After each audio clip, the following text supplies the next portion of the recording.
Joining us now, Florida Senator Rick Scott back with us. It's great to see you, Senator.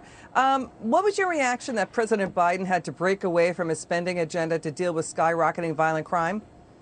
Well, what he's figured out is that there's a crime surge in this country.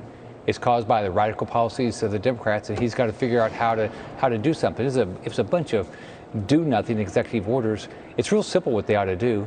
Stop defunding the police.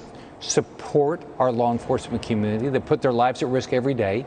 In my years as governor of Florida, we lost 51 members of law enforcement in the line of duty.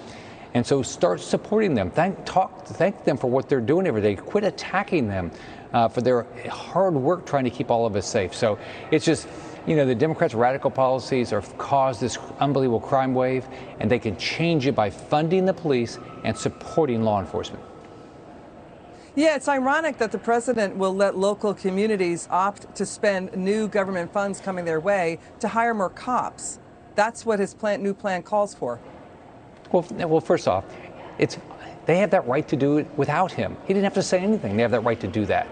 And so, what they did with the money they gave to the states and the cities after they had no downturn in their revenue, they gave them, $350 billion of your tax dollars. And now he says, oh, you can use this. That's a big announcement. That means nothing. What means something is support our law enforcement. Talk about you need to fund the police. Stop doing things that harm our police, harm our sheriffs and our police chiefs' ability to recruit great candidates. When I left office, Florida, 2 years ago, Florida was at a 47-year low in our crime rate because we support law enforcement in Florida. We know their job is difficult.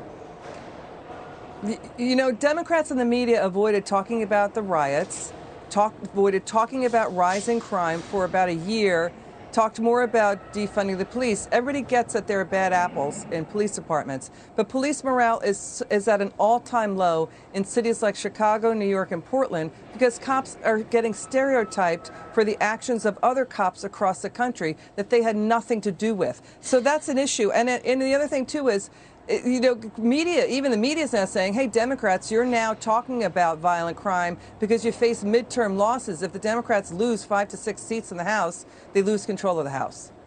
Well, they're going to lose control of the House, so they're going to lose control of the Senate because Americans are fed up with their radical policies. And by the way, let's remember, they weren't rioters. They were mostly peaceful protesters. That's what the Democrats said. And remember how the Democrats went out there and bailed them out? They raised money to bail them out. How is that supporting law enforcement? And show me the Democrat that showed up and said, yeah, sure, there's a bad apple, but all in all, the law enforcement does a great job, and I thank God every day that they show up, because if I call 911, I want somebody to be at the other end of the line. We've got things like homicide rates in large cities, 50 large cities, up more than 30% on average last year. Minority communities are saying, hey, bring back the cops. So this is going to hit the vote. It's going to hit the swing vote. It's going to hit the minority vote, too. And, we see rioters showing up at the personal homes of Nancy Pelosi, Dianne Feinstein, Kyrsten Sinema, Josh Hawley, Mitch McConnell, and Ted Cruz, and more. So that's happening, too. Yeah. When I was governor, I thought there's 3 things to do well.